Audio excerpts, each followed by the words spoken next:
سو اس کے ساتھ ساتھ یہ بھی ہے کہ اب اسے آپ نے ایک ارادہ بھی کرنا ہے کہ ماہ رمضان المبارک چونکہ ہماری تربیت کے لیے آ رہا ہے، ہماری تربیت اور اتنا زبردست تربیت والا مہینہ ہے کہ اللہ کے خوف اور ڈر سے گھر کی تنہائی میں بھی ہم ایک بوند پانی شدت پیاس میں بھی نہیں پیتے۔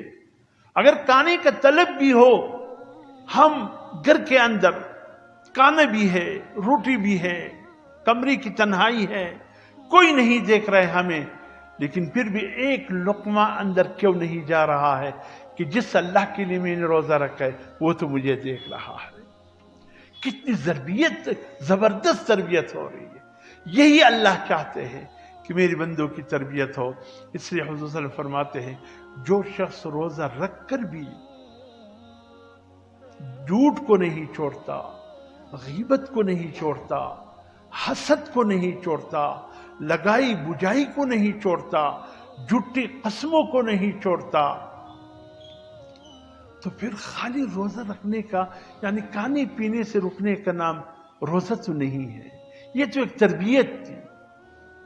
اب اسے ہم ہاتھ کریں کہ انشاءاللہ روزے کا جو مقصد ہے ہم اس مقصد کو حاصل کرنے کی کوشش کریں گے۔ اب اسے کوشش میں لگا کہ انشاءاللہ ابھی بھی اور آئندہ بھی، اور رمضان المبارک کی جو تربیت ہے اس میں بھی ہم جھوٹ سے اپنے آپ کو بچائیں گے، غیبتوں سے بچائیں گے۔ آپ روزے کی آج دو کسا شینو نو سوایو وی تراسه نوی گپه بوکو نو گپه سی نو ته به نه خبره پلانی سه ولی هغه خو نو دی سړی وختې شا ما خو دی ښه سړی دی هغه داسې بېکاره سړی وختې زما خبرې به درته کوي څه ته به ورته وګوره دا خو دی نیک سړی و دا دی بېکاره انسان خپل عملونه به برباد کړي۔ امام صاحب امام حنیفه رحمت الله علیه د چا ویلي یا امام صاحب که زه تا ته وایم ته د چا غیبت وکړه نو ته به د چا غیبت وکړې؟ ده ویلي زه به د خپل د مور غیبت وکړم۔ د مور غیبت څوک کولی شي؟ نو چا حضرت دا څنګه خبره تا وکړه؟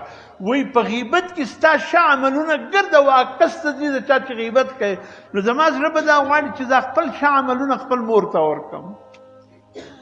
نو دا بیا یقین وکړه چې ستا عملونه ولاړو بل ته ولاړو، ته خالی پاته شوې د خپل ښه عملو څخه، ځان د غیبت څخه راګرځوه۔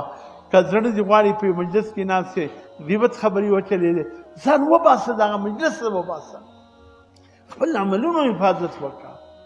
په داسې مجلس کې مه کښېنه چې هغې کې درواغ وي، په هغې کې غیبت وي، په هغې کې په چا باندې بهتان وي، ځان بچ کولو کوشش وکړه۔